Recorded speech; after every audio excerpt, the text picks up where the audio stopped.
What's up guys and girls, it's me EMKWAN, and we're taking a look at an interesting consumer device. This is the Nvidia Shield Portable. Essentially it's an Android based device that's powered by Nvidia's powerful Tegra 4 quad-core processor, and it comes with 2 GB of RAM and a 5-inch multi-touch display which clocks in at 1280 by 720 in terms of pixels. Now in many ways this is a show-off piece of hardware by Nvidia, and it's there to demonstrate the power of its Tegra processor.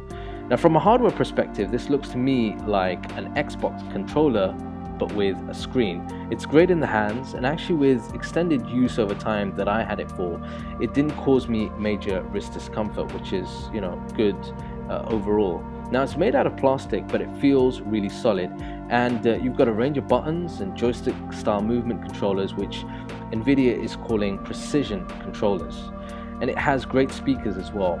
And at the back you've got a nice array of ports, including one for HDMI, and internally it has 16 GB of storage capacity, which isn't great, but with that micro SD card slot at the back, it means that you can upgrade the storage, which is good to know.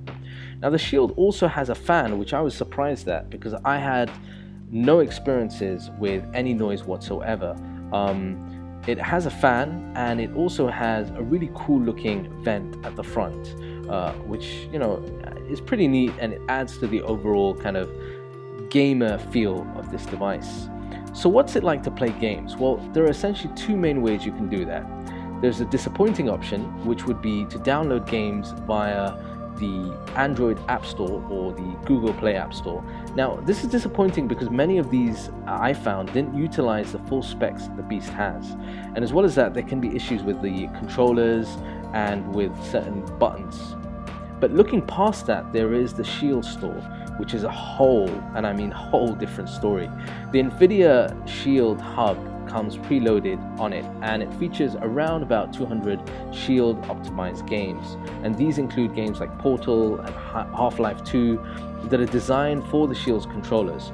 Now you can even run the most popular old school retro games using emulators, which is pretty neat, and I thoroughly enjoyed playing Sonic using the emulators. Now I actually found playing the classics great fun, and I didn't notice any lag or any issues with overheating. The battery life on this thing was beyond impressive. Now for a mobile, essentially a mobile device, I remember the old Game Boys and Game Gears, way past some of your childhood memories, but I remember essentially getting barely an hour from those kind of consoles.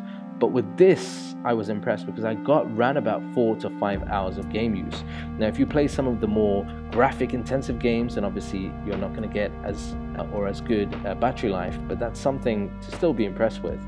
Now, if you consider its price, which is around about $199 US on the Nvidia website, and along with the fact that it's got a Tegra processor, and if you're a heavy gamer, then this, I believe, is going to be an excellent choice. Overall, with my experience with this device, I was actually pleasantly surprised. Okay guys, that was a quick look at the Nvidia Shield. If you guys have enjoyed this video, make sure you hit that thumbs up, and I'll see you in the next video. Until then, keep it real. Peace and blessings.